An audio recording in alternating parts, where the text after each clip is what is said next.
Hello बच्चों, कैसे आप सभी। बच्चों, हमारा जो चैप्टर चल रहा था वो ये रेनबो वाली बुक है, जिसमें चैप्टर का नाम था लॉस्ट स्प्रिंग। बच्चों, हमने इसके 2 पार्ट कंप्लीट कर लिए थे, तो वीडियो को थोड़ा छोटा बनाया था मैंने। आज हम जहाँ तक हो सकता है कंप्लीट करेंगे, ज़्यादा नहीं है, 2 पेज का ही है। तो आप ध्यान दीजिए, जो हमने इसमें देखा था एनीस जंग की लिखी हुई कहानी थी। देखिए, एनीस जंग और लॉस्ट स्प्रिंग इसका नाम है, जिसमें लेखिका ने बताया था कहानी साहिब नाम के लड़के की। अब जो अगली आ रही है वो है मुकेश नाम के लड़के की। देखो क्या कहता है इसके अंदर, यहाँ से देखते हैं। I want to drive a car. I want, मैं चाहता हूँ, टू ड्राइव, चलाना, ए कार, मैं एक कार चलाना चाहता हूँ। Mukesh insist on being his own master. Insist का मतलब होता है जोर डालना, ओन मास्टर खुद का मालिक। तो मुकेश अपने आप में जोर डालते हुए, खुद का मालिक बनते हुए इस बात को कहता है, या जोर डालते हुए कहता है, I will be a motor mechanic, मैं एक मोटर मैकेनिक बन जाऊंगा, यानी कि एक मिस्त्री, कार सुधारने वाला मिस्त्री बन जाऊंगा। ही अनाउंसेस, वह कहता है। आई विल लर्न, तो लेखिका पूछती है उससे, क्या पूछती है, do you know anything about a car, क्या तुम कार के बारे में कुछ जानते हो। आई आस्क, मैं पूछती हूँ। I will learn to drive, मैं सीख जाऊंगा, टू ड्राइव कार, कार चलाना सीख जाऊंगा, ऐसा बोलता है मुकेश। ही आंसर्स, वह जवाब देता है। Looking straight into my eyes, मेरी आंखों में सीधा देखते हुए बोलता है। His dreams looms like a mirage. अब देखिए लेखिका क्या कहती है, हिज ड्रीम्स, उसके जो सपने हैं ना, सपना, लूम्स यानी प्रतीत होता है, लाइक अ मिराज, मिराज होता है मरीचिका, मृग मरीचिका जिसको बोलते हैं कि चीज़ की लालसा होना। Admits the dust of street, जो कैसे है, धूल से भरी हुई गलियों में।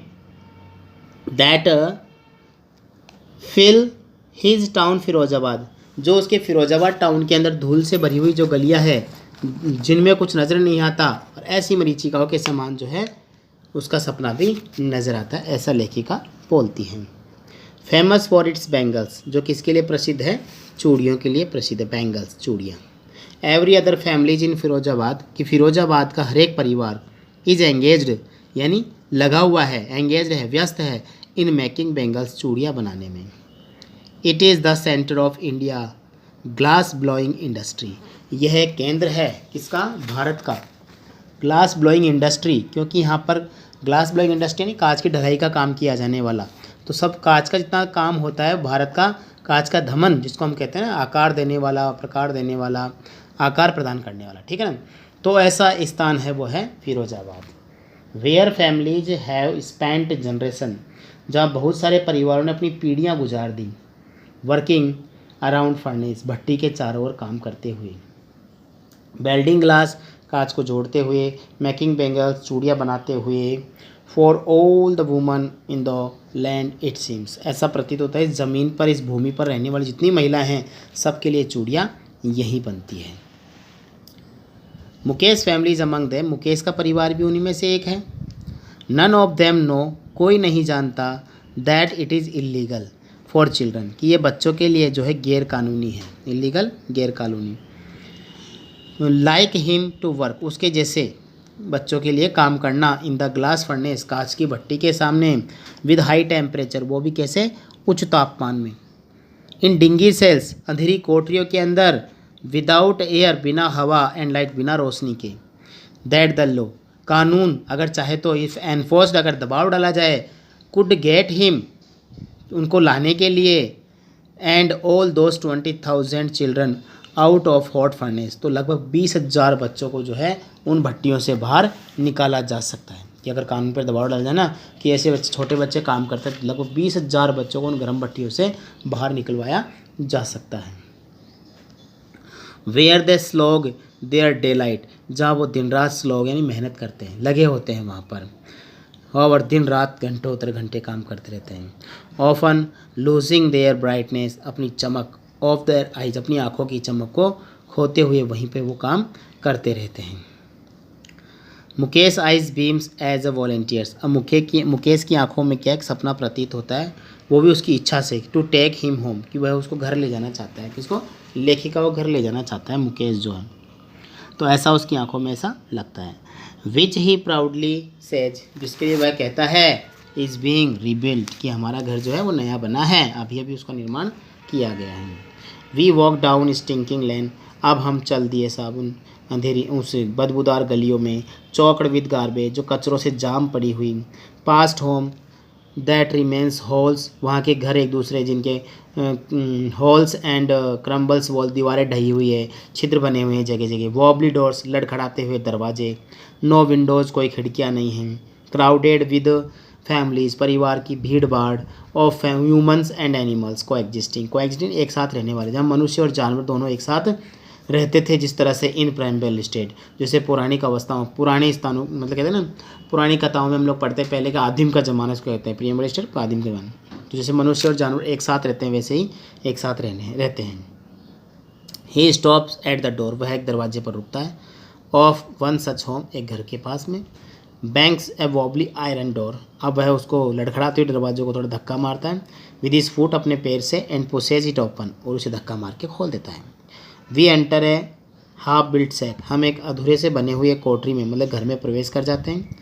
In one part of it, जिसका आधा हिस्सा। टैच्ड विद अ डेड ग्रास, क्या सूखी घास से भरा हुआ था। इज़ अ फायरवुड स्टॉव, एक चूल्हा जो था, लकड़ियाँ जिसमें जलती हैं।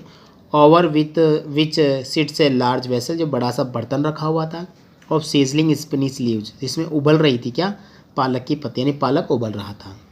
ऑन द ग्राउंड, ज़मीन पर ए लार्ज एल्यूमिनियम प्लेटर्स, एक बड़ी सी एल्यूमिनियम की थाली रखी हुई थी, प्लेट रखी हुई थी, ठीक है ना, साफ क्लियर दिख रहा है ना आपको, ओके।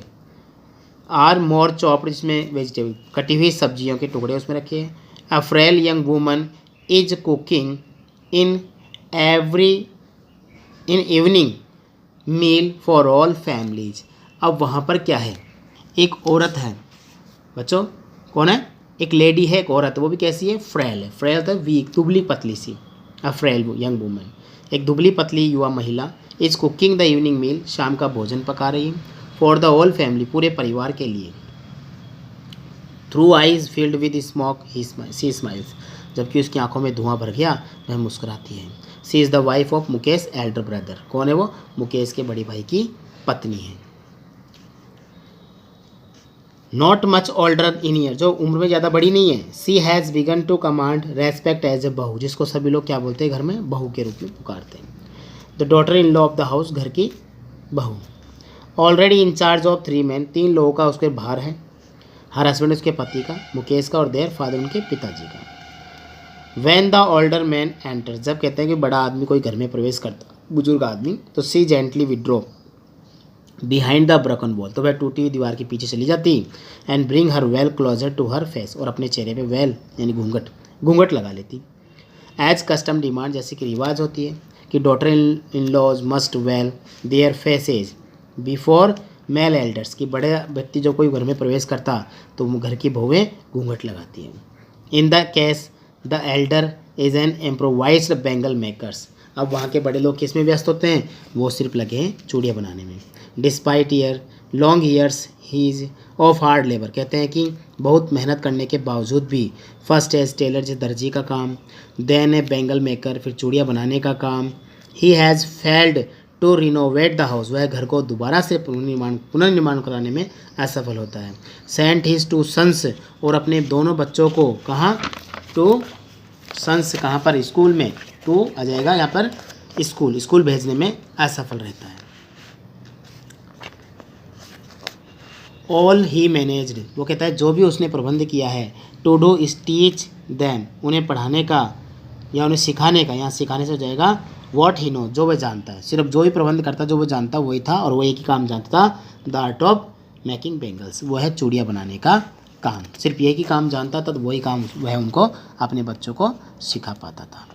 ठीक है, अब आगे देखते हैं, अब क्या कहती है लेखिका आगे। इट इज़ हिज कर्म, ये है उनका कर्म है। हिज डेस्टिनी, की किस्मत है। Says Mukesh grand mother, Mukesh की दादी माँ कहती है ये बात। Who has watched her on husband, जिसने अपने पति को देखा है, गो ब्लाइंड, अंधा होते हुए, विद द डस्ट, उस धूल से, फ्रॉम पॉलिशिंग, कौन सी, ऑफ ग्लास बेंगल्स, कांच की चूड़ियों पर पॉलिश करने की जो डस्ट होती है उससे अंधा होते देखा है। Can a god given lineage, क्या कोई इस भगवान की दी हुई लीनियज होती परंपरा, एवर बी ब्रोकन, इसे तोड़ा जा सकता है। सी इम्प्लाइसेज, वह जोर डालते हुए कहती हैं। Born in the caste of bangle makers, चूड़ियाँ बनाने की जाति में जन्म लेना। They have seen nothing but bangles, वो कुछ नहीं सिर्फ चूड़ियाँ ही देखता है। इन द हाउस, घर में। इन द यार्ड, आंगन में। In every other house, in every other yard, हर एक आंगन में, हर एक घर के अंदर। Every street in Firozabad, Firozabad की हर एक गली में यही चीज़ देखता है वो। स्पायरल ऑफ बेंगल्स, चूड़ियों की कुंडलियाँ यानी घेराव। सनी गोल्ड, सुनहरी। पैडी ग्रीन, मतलब धान के रूप में, ग्रीन हरी। रॉयल ब्लू, नीले कलर की। Pink, purple. Every colour born out of the 7 colours of the rainbow, इंद्रधनुष से निकलने वाले 7 रंगों के समान चूड़ियाँ वो देखता है। Lie mounded in the unkempt yard, जो अनसुलझे से एक आंगन में एक ढेर में पड़ी हुई है। Are piled on 4 wheeled handcraft, और कहाँ है, 4 पहियों वाली जो ठेला इसको हम कहते हैं ना हैंडक्राफ्ट, उसके ऊपर ढेर लगा हुआ है। पुस्ड बाय यंग मैन, जो एक युवा व्यक्ति के द्वारा धकेले जाती। अलोंग ए नैरो लेन, संकरी गलियों में। ऑफ ए सेंटी टाउन, कौन सा, of a shanty town, lanes of the shanty towns, और किस तरफ चली जाती है बच्चों, देखो सेंटी होती है झोपड़ियों से भरे हुए कस्बे यानी कि कच्ची बस्तियों के अंदर। एंड डार्क हटमेंट्स, अंधेरी झोपड़ियों में। नेक्स्ट टू द लाइन से flame of flickering of oil lamp, जहाँ पर देखो तो चारों तरफ आग की जो मतलब जो होती है ना झोपड़ियों में जलने वाली टिमटिमाती हुई जो ज्वाला ही नज़र आती थी, फ्लिकरिंग फ्लैम्स, जो ना चिमनियाँ ही जलती थी। सिट बॉयज़ एंड गर्ल्स, जहाँ लड़के लड़कियाँ बैठ जाते with their fathers and mothers, अपने माता पिता के पास। Welding pieces of coloured glass, और जोड़ते रहते थे कांच की चूड़ियों को। इनटू सर्कल ऑफ बेंगल्स, एक घेराव के अंदर। The eyes are more adjusted to the dark than the light outside, अब उनकी आंखें भी क्या थी, उस अंधेरी रोशनी में ऐसे एडजस्ट हो जाती थी जिसने उजाले में नहीं हो पाती थी। This is why they often and up, इसी वजह से क्या वह लूजिंग देयर आइज साइट, अपनी आंखों की रोशनी खो बैठते थे। बिफोर दे बिकम एडल्ट, युवा होने से पहले ही, और यही कारण होता था। देखिए आगे क्या होता है मतलब, ज़्यादा हार्ड चैप्टर नहीं है ये, समझ गए ना, बहुत ईजी है। आप एक बार जब इसको हिंदी में पढ़ लेंगे और फिर इंग्लिश में ट्रांसलेट करेंगे तो कोई प्रॉब्लम नहीं आएगी आपको, ठीक है। तो देखिए आगे क्या कहते हैं। Savita is a young girl in drab pink dress. अब सविता नाम की एक लड़की है जिसमें लेखिका बता रही है, तो वो क्या कह रही है उसके बारे में, उसको देखते हैं। सविता के बारे में, जो क्या कर रखी है, गुलाबी कलर की एक ड्रेस पहनी हुई है, भद्दी सी dress. Sits alongside an elderly woman, वह बूढ़ी सी महिला के पास, एडरली वुमन बूढ़ी सी महिला के पास बैठी हुई है। सोल्डरिंग पीसेज ऑफ ग्लास, कांच की चूड़ियों को जोड़ रही है। She her hand as her hands moved mechanically like the tong of machine. अब देखो उसका हाथ जो कैसे चल रहा है, चिमटे की तरह जो है, मशीन जो चिमटा होता है, मशीन दोनों लेकर के उसके हाथ मतलब उस मशीन में यंत्र की भांति जो है वो चलने लग जाते हैं। आई वंडर, मैं आश्चर्य करती हूँ। If she knows the sanctity, कि वह शायद जान जाए, सैंक्टिटी पवित्रता को, ऑफ द बेंगल्स, इन चूड़ियों की पवित्रता को। सी हेल्प्स मैक, जिन्हें वो बनाने में सहायता करती है। It symbolise an Indian woman सुहाग, क्योंकि ये क्या है, एक प्रतीक है, भारतीय महिला के सुहाग का प्रतीक है। ऑस्पेशियसनेस इन मैरिज, जो शादी के शुभ अवसर पर पहना जाता है। It will down on her suddenly one day, उसको भी एक दिन ऐसे ही सजाया जाएगा अचानक। वन डे, एक दिन। When her head is wrapped with a red veil, जब उसके चेहरे पे लाल घूंघट लगाया जाएगा। Her hands dyed red with henna, उसके हाथों में लाल मेहंदी लगाई जाएगी। And red bangles rolled onto her wrist, और उनके हाथों पे वो चूड़ियाँ, लाल चूड़ियाँ पहनाई जाएगी। She will then become a bride, उस समय वो दुल्हन बन जाएगी। लाइक द ओल्ड वुमन, उस बूढ़ी महिला की तरह। बिसाइड हर, जो उसके बगल में बैठी है। Who became one many years ago, जो बहुत सालों पहले दुल्हन बनी थी। She still has bangles on her wrist, अभी भी उसके हाथों में वो चूड़ियाँ हैं। But no lights in her eyes, किंतु उसकी आंखों में वो चमक नहीं है, मतलब खुशी नहीं। क्या बोलती है, एक वक्त शेर भर खाना भी नहीं खाया। सी सेज, वो कहती है, in a voice drain of joy, बिना खुशी की आवाज़ में कहती है। She has not enjoyed even a full meal in her entire lifetime, अपने पूरे जीवन में पेट भर भोजन नहीं खा पाई। That what she has reaped, क्योंकि वह ऐसी बातें कह रही है क्योंकि इसी अवस्था में जो वो औरत है वो लिपटी हुई है। Her husband and old man, उसका पति जो बूढ़ा सा आदमी विद अ फ्लावरिंग बियर्ड, लंबी सी दाढ़ी वाला, सेज कहता है I know nothing except bangles, मैं चूड़ियों के अलावा कुछ नहीं जानता।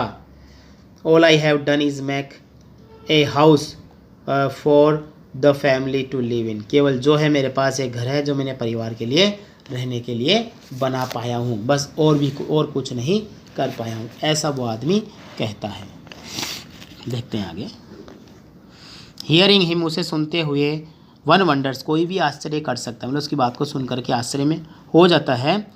क्या? If he has achieved what many have failed, बोले इसे प्राप्त करते हुए उसे कितनी असफलताओं का सामना करना पड़ा होगा इन देयर लाइफ टाइम, अपने पूरे जीवन में।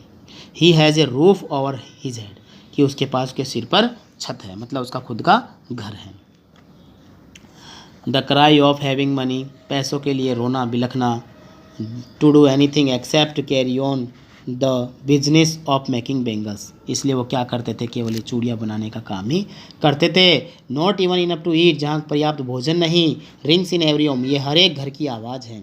The young man see echo the lament of their elders, और हर व्यक्ति ने ये देखा है पछताते हुए अपने बुजुर्गों को, अपने बड़ों को। Little has mood with time, समय में ना के बराबर बदलाव हुआ है।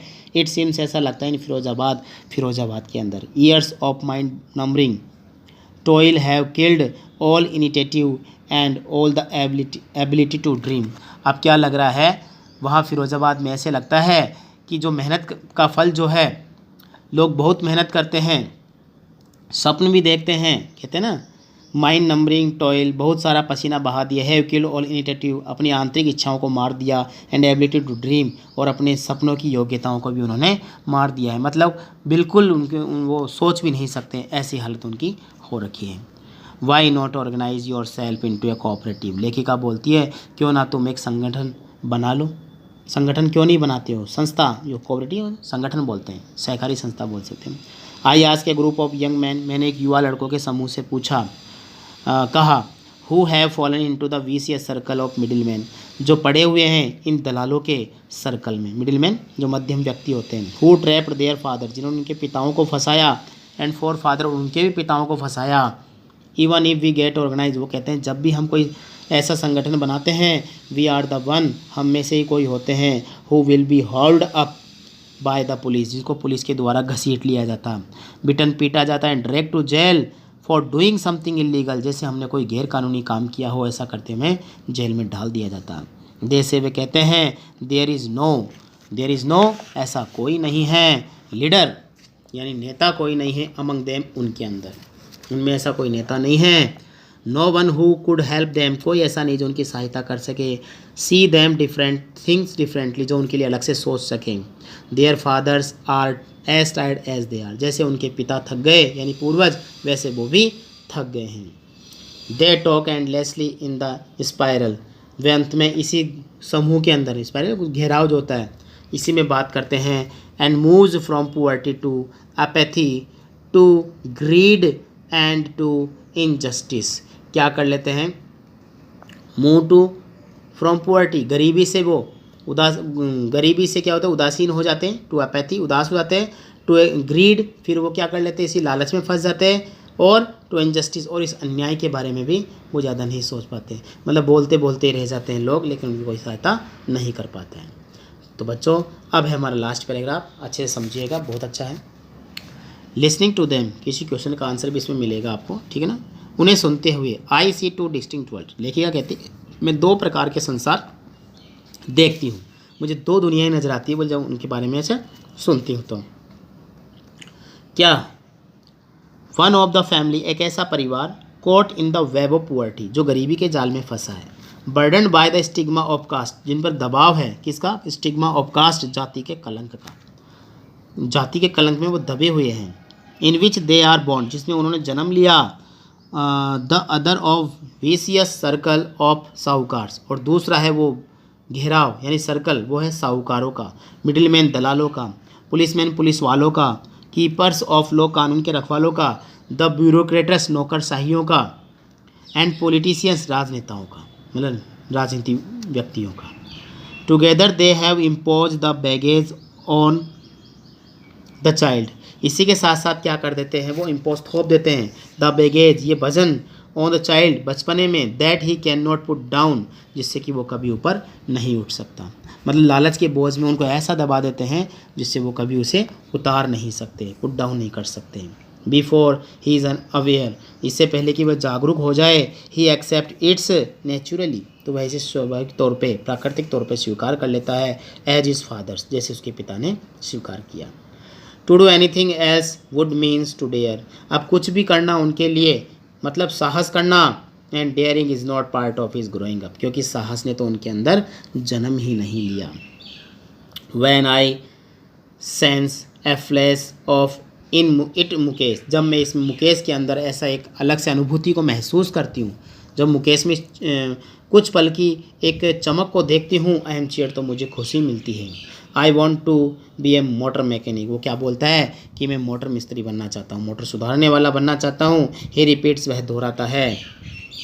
He will go to a garage, वह गैरेज में जाएगा, जहाँ पर काम सीधा मतलब सीखा जाता है गैरेज में, तो गैरेज में जाएगा, एंड लर्न सीखेगा, but the garage is long way from his home, किंतु गैरेज कहाँ पर है, उसके घर से बहुत दूरी पर है।